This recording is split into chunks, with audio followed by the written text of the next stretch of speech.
നമുക്കൊപ്പം പിയാസുനിൽ കൂടി ചേരുന്നുണ്ട്. പിയാസുനിൽ ഡൽഹിയിൽ നിന്നും ടെലി ട്രാൻസ്പോർട്ടിംഗ് സ്റ്റുഡിയോ സംവിധാനം വഴിയാണ് നമുക്കൊപ്പം ചേരുന്നത്. Welcome Piyasunil and good evening. Piyasunil ഇന്നിപ്പോൾ കേരളത്തിൽ നടന്ന ചർച്ചകൾ ശ്രദ്ധിച്ചിട്ടുണ്ടാവും.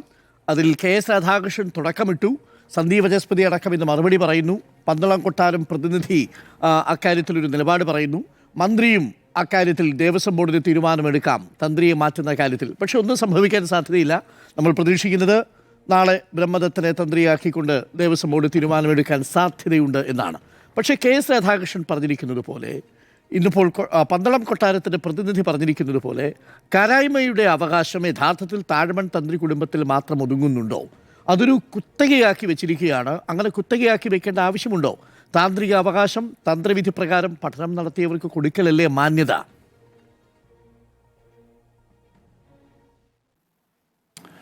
തീർച്ചയായും കുത്തക എന്ന് പറയുന്നത് ഒരു തെറ്റായ കീഴ്വഴക്കമാണ്. പക്ഷേ ഇവിടെ താഴമൺ കുടുംബം ഒരുപാട് കാലമായി ശബരിമലയുടെ കുത്തക അവകാശം നിലനിർത്തി പോരുന്നവരാണ്.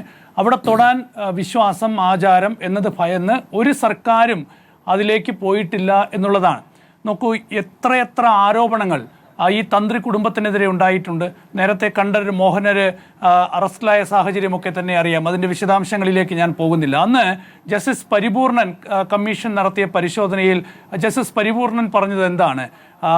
സംസ്കൃതം പോലും അറിയില്ല, താന്ത്രിക വിദ്യകൾ കൃത്യമായി അറിയില്ല, അവരാണ് ശബരിമലയിലെ തന്ത്രിയായി പ്രവർത്തിക്കുന്നത് എന്നാണ് ജസ്റ്റിസ് പരിപൂർണൻ കമ്മീഷൻ അന്ന് ചൂണ്ടിക്കാണിച്ചത്. എന്നിട്ട് എന്തുണ്ടായി? എന്തെങ്കിലും മാറ്റമുണ്ടായോ? ഒരു മാറ്റവും ഉണ്ടായില്ല. വീണ്ടും അവരുടെ പുതിയ തലമുറക്കാർ തന്ത്രിമാരായി വരുന്നു. ഇപ്പോൾ അത് തന്നെയാണ് ആവർത്തിക്കാൻ പോകുന്നത്. സ്വർണ്ണക്കൊള്ള എന്ന് പറയുന്നത് അയ്യപ്പ വിശ്വാസികളുടെ ഹൃദയത്തിലുണ്ടാക്കിയ വലിയ മുറിവാണ്, വലിയ ആഘാതമാണ്. നോക്കൂ, ശബരിമലയിൽ എത്രത്തോളം വിശ്വാസം ഉയർത്തിപ്പിടിച്ചുകൊണ്ട് ഓരോ വർഷവും എത്തുന്ന അയ്യപ്പന്മാർ, അവർ വലിയ വിശ്വാസത്തിൽ ശബരിമലയിൽ എത്തുമ്പോൾ അവർക്ക് ഇന്ന് ശബരിമലയിൽ എത്തുമ്പോൾ അവരെ സ്വീകരിക്കുന്നത് എന്താണ്? ശബരിമലയിലെ സ്വർണ്ണക്കൊള്ള, അവിടുത്തെ താഴികക്കുടങ്ങൾ, അവിടുത്തെ കട്ടിലപ്പാളി, ഇതൊക്കെ തന്നെ അടിച്ചു മാറ്റി അതിൻ്റെ സ്വർണം അടിച്ചു മാറ്റിയ കുറേ ആളുകൾ, അതിന് കൂട്ടുനിന്ന തന്ത്രി എന്ന ആക്ഷേപം, തന്ത്രി ജയിലിൽ കിടന്ന സാഹചര്യം, ഇതൊക്കെയാണ് അവർക്ക് മുന്നിലേക്ക് വരുന്നത്. എത്രത്തോളം വേദനയുണ്ടാക്കുന്നതാണ് വിശ്വാസികളെ സംബന്ധിച്ചിടത്തോളം ഈ കാര്യം എന്നുള്ളതാണ്.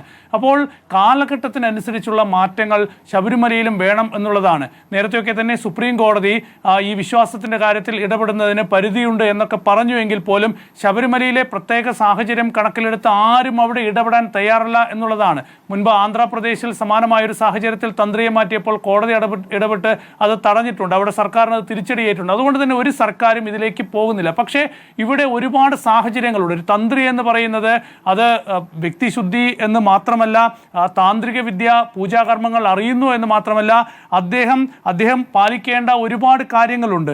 അത് ജ്ഞാനത്തിൻ്റെ കാര്യത്തിലായാലും അതുപോലെ തന്നെ അദ്ദേഹം ശാന്തസ്വരൂപനാകണം എന്നതിനൊപ്പം തന്നെ ത്യാഗമുള്ളവനായിരിക്കണം എന്നൊക്കെ തന്നെ തന്ത്ര സമുച്ചയത്തിൽ വളരെ കൃത്യമായി പറഞ്ഞിട്ടുണ്ട്. ഇവിടെ ത്യാഗം എന്ന് പറയുന്നത് എന്താണ്? ഉണ്ണികൃഷ്ണൻ പോറ്റിയെ പോലെ ഉള്ള ഒരാൾക്ക് ശബരിമലയിൽ അയ്യപ്പൻ്റെ സ്വർണം കൊള്ളയടിക്കാൻ വഴിയൊരുക്കിയതാണോ ത്യാഗം എന്നുള്ളൊരു ചോദ്യം വലിയതായി തന്നെ ഇവിടെ ഉയരുകയാണ്.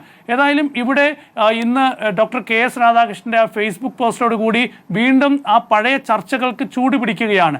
എന്തുകൊണ്ട് താഴമൺ കുടുംബത്തിൽ നിന്ന് ഈ തന്ത്രി പദവി അല്ലെങ്കിൽ തന്ത്രി കുത്തക അവകാശം എന്തുകൊണ്ട് മാറ്റിക്കൂടാ? അവർ എന്തുകൊണ്ട് സ്വയം പിന്മാറിക്കൂടാ?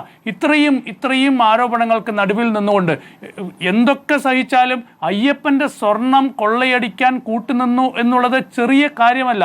ഉണ്ണികൃഷ്ണൻ പോറ്റിയുമായി കണ്ഠർ രാജീവർക്ക് ഏതാണ്ട് 20 വർഷത്തോളം അടുപ്പമുണ്ട്, പരിചയമുണ്ട്. അദ്ദേഹം ഉണ്ണികൃഷ്ണൻ പോറ്റി അവിടുത്തെ സ്വർണ്ണപ്പാളികൾ അടർത്തി കൊണ്ടുപോകുമ്പോൾ അത് തടയാനോ അതല്ലെങ്കിൽ അതിനെതിരെ ഒരു നടപടി സ്വീകരിക്കാനോ അനുജ്ഞ നൽകാനോ ഒന്നും തയ്യാറാകാതെ ഈ കൊള്ളയ്ക്ക് കൂട്ടുനിന്നു എന്നാണ് അന്വേഷണ സംഘം കണ്ടെത്തിയിരിക്കുന്നത്. അതുകൊണ്ടാണല്ലോ അദ്ദേഹത്തിനെതിരെ കുറ്റപത്രം നൽകിയത്. അതുകൊണ്ടാണല്ലോ അദ്ദേഹത്തിന് ജയിലിൽ കിടക്കേണ്ടി വന്നത്.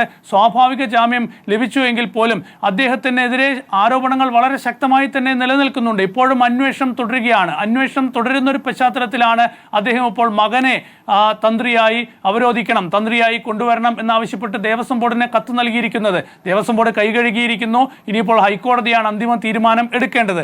ഹൈക്കോടതിക്ക് ഈ വിഷയത്തിൽ തീരുമാനമെടുക്കാനുള്ള എല്ലാ അധികാരവുമുണ്ട്. ആ അധികാരം ഹൈക്കോടതി ഉപയോഗപ്പെടുത്തുമോ എന്നുള്ളതാണ് പ്രധാനപ്പെട്ട കാര്യം. 1991 മുൻപ് നമ്മൾ മുൻപ് പല സമയത്തും ചർച്ച ചെയ്തിട്ടുള്ളതാണ്. 1991 മുൻപ് ശബരിമലയിൽ യുവതികൾക്ക് പ്രവേശിക്കാൻ അവസരമുണ്ടായിരുന്നു. യുവതികൾ ശബരിമലയിൽ പ്രവേശിച്ചിരുന്നു. എല്ലാ പ്രായത്തിലുമുള്ള സ്ത്രീകൾ 1991 മുൻപ് ശബരിമലയിൽ പോയിരുന്നു. പക്ഷേ അത് അവിടെ അശുദ്ധമാണ് എന്ന് ചൂണ്ടിക്കാണിച്ചു വന്ന ഒരു കത്ത് ഒരു പൊതു താൽപര്യ ഹർജിയായി പരിഗണിച്ചുകൊണ്ട് അന്നത്തെ ജസ്റ്റിസ് പരിപൂർണൻ അതൊരു കേസായി ആ ഒരു കത്തിനെ മാറ്റിക്കൊണ്ട് പിന്നീട് കേരള ഹൈക്കോടതി ഉത്തരവിട്ടുകൊണ്ടാണ് ശബരിമലയിൽ യുവതീ പ്രവേശനം നിരോധിക്കുന്നത്. അപ്പോൾ അത്രയും വലിയ തീരുമാനമെടുക്കാൻ കോടതി ഉത്തരവിലൂടെ അത്രയും വലിയ തീരുമാനമെടുക്കാൻ ഹൈക്കോടതിക്ക് കഴിയുമെങ്കിൽ ഇപ്പോൾ സംശയത്തിന്റെ നിഴലിൽ നിൽക്കുന്ന തന്ത്രി കുടുംബത്തെ ഈ ശബരിമലയിലെ ആചാര കാര്യങ്ങളിൽ നിന്ന് മാറ്റി നിർത്താനുള്ള തീരുമാനവും ഹൈക്കോടതിക്ക് എടുക്കാവുന്നതാണ്.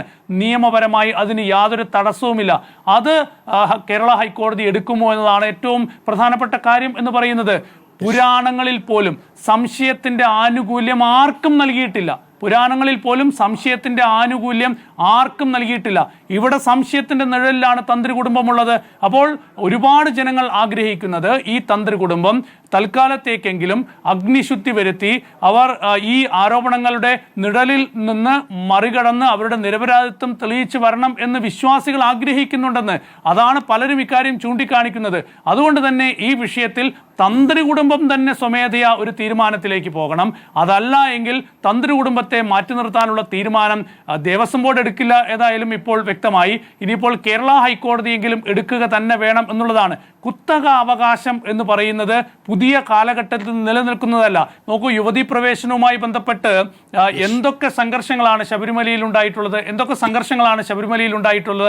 അപ്പോൾ നമ്മൾ മനസ്സിലാക്കേണ്ട ഒരു കാര്യം എന്ന് പറയുന്നത് കാലഘട്ടത്തിനനുസരിച്ചുള്ള മാറ്റങ്ങൾ വേണം. വിശ്വാസികളുടെ വിശ്വാസവും അവരുടെ പ്രതീക്ഷയും അവരുടെ ആഴത്തിലുള്ള ഈ ശബരിമല വിശ്വാസത്തിലുള്ള അവരുടെ പ്രതീക്ഷയും ഒക്കെ തന്നെ ഉയർത്തിപ്പിടിക്കുന്ന ഒരു വലിയ തീരുമാനം ഇവിടെ ഉണ്ടാകണം. തന്ത്രി കുടുംബം തീർച്ചയായും സംശയത്തിന്റെ നിഴലിൽ തന്നെയാണ്. ശബരിമലയിൽ നടക്കുന്ന വലിയ തട്ടിപ്പുകൾ സംബന്ധിച്ച് ഒരുപാട് പേർ ഇതിനകം ചൂണ്ടിക്കാണിച്ചിട്ടുണ്ട്. ഒരുപാട് പേർ അക്കാര്യം എഴുതിയിട്ടുണ്ട്. ഇതുമായി ബന്ധപ്പെട്ട ഒരുപാട് തെളിവുകൾ പുറത്തു വന്നിട്ടുണ്ട്. അപ്പോൾ ആ തെളിവുകളൊക്കെ തന്നെ നമ്മുടെ മുമ്പിൽ ഇങ്ങനെ ഒരു സാക്ഷിയായി നിൽക്കുമ്പോൾ അത് അവഗണിച്ചുകൊണ്ട് മുന്നോട്ട് പോകുന്ന ഒരു സാഹചര്യം ഉണ്ടാകരുത്. അത് അവഗണിച്ചുകൊണ്ട് മുന്നോട്ട് പോകുന്ന ഒരു തീരുമാനം ഉണ്ടാകരുത്. ഏതായാലും ഇപ്പോൾ കണ്ഠരര് രാജീവര് ഈ ഒരു തന്ത്രി സ്ഥാനത്ത് നിന്ന് സ്വയം മാറി നിൽക്കാൻ തയ്യാറാകുന്നു. പക്ഷേ അപ്പോഴും അദ്ദേഹം ആവശ്യപ്പെടുന്നത് അദ്ദേഹത്തിന്റെ മകനെ തന്ത്രിയാക്കി കൊണ്ടുവരണം എന്നുള്ളതാണ്. എങ്ങനെയാണ് ന്യായീകരിക്കാൻ കഴിയുക? എങ്ങനെയാണ് ഈ വിഷയം ന്യായീകരിക്കാൻ കഴിയുക? BJPക്ക് അടക്കം ഇക്കാര്യത്തിൽ യോജിച്ചൊരു തീരുമാനമെടുക്കാൻ കഴിയുന്നില്ല. നമുക്കറിയാലോ, മുൻപ് RSS ശബരിമലയിൽ എല്ലാ വിഭാഗം സ്ത്രീകളെയും പ്രവേശിപ്പിക്കണം എന്ന് ആവശ്യപ്പെട്ട് മുന്നോട്ട് വന്ന RSS പിന്നീട് ആ നിലപാട് മാറ്റിക്കൊണ്ട് പൊതുസമൂഹത്തിന്റെ നിലപാടിനൊപ്പം മാറിയെന്നാണ് RSS പറയുന്നത്. അപ്പോൾ അങ്ങനെയൊക്കെ മാറാൻ കഴിയുമല്ലോ. നിലപാടുകളിൽ, തീരുമാനങ്ങളിൽ, ചട്ടങ്ങളിൽ അങ്ങനെയൊക്കെ മാറ്റം വരുത്താൻ കഴിയുമല്ലോ. അതുകൊണ്ട് ഈ കാലത്തിന് വേണ്ടത് അവിടെ സംശയത്തിന്റെ നിഴലിൽ നിൽക്കുന്ന തന്ത്രിമാരല്ല, തന്ത്ര സമുച്ചയം എന്താണോ പറയുന്നത് അതനുസരിച്ചുള്ള തീരുമാനങ്ങൾ വേണം. അതനുസരിച്ച് ശബരിമലയിൽ തന്ത്രിമാരാകാൻ യോഗ്യരായവരെ കണ്ടെത്തണം. നമ്മൾ ഒരു കാര്യം കൂടി പറഞ്ഞ് ഞാൻ അവസാനിപ്പിക്കാം. ശാന്തിമാരെ നിയമിക്കുന്നതിനൊക്കെ തന്നെ വിപ്ലവകരമായ തീരുമാനം കേരളത്തിൽ ഉണ്ടായിട്ടുണ്ട്. യോഗ്യതയനുസരിച്ച് മന്ത്രവിദ്യകൾ അറിയുന്ന, തന്ത്രവിദ്യകൾ അറിയുന്ന അവരെ യോഗ്യതയനുസരിച്ച് എഴുത്തു പരീക്ഷയുടെ അടിസ്ഥാനത്തിൽ, അഭിമുഖത്തിന്റെ അടിസ്ഥാനത്തിൽ ഈ തീരുമാനങ്ങൾ, നിയമനങ്ങൾ നടത്തുന്നതുമായി നടത്തിയിട്ടുള്ള ചരിത്രം കേരളത്തിലുണ്ട്. അപ്പോൾ അത്തരത്തിലുള്ള തീരുമാനങ്ങൾ എടുത്ത് മുന്നോട്ട് പോകാനുള്ള പൊളിറ്റിക്കൽ വിൽ ഈ സർക്കാരിനുണ്ടാകണം. അത്തരത്തിലുള്ള തീരുമാനങ്ങൾ എടുത്ത് മുന്നോട്ട് പോകാനുള്ള നിയമപരമായ ഉത്തരവാദിത്വം കോടതിയും ഇവിടെ പാലിക്കണം. അതുകൊണ്ട് ഞാൻ പ്രതീക്ഷിക്കുന്നത് ഇക്കാര്യത്തിൽ കേരള ഹൈക്കോടതി ഒരു ശക്തമായ തീരുമാനത്തിലേക്ക് പോകും എന്നുള്ളതാണ്. അതല്ലാതെ ഒരു തീരുമാനമെടുത്താൽ ഇതുപോലെയുള്ള തട്ടിപ്പുകൾ ശബരിമലയിൽ ആവർത്തിച്ചുകൊണ്ടിരിക്കും. ശബരിമലയിൽ ഇത് ആവർത്തിക്കും. അത് വിശ്വാസികളുടെ പ്രതീക്ഷകൾക്ക് വലിയ തിരിച്ചടിയായിരിക്കും ഉണ്ടാക്കുക.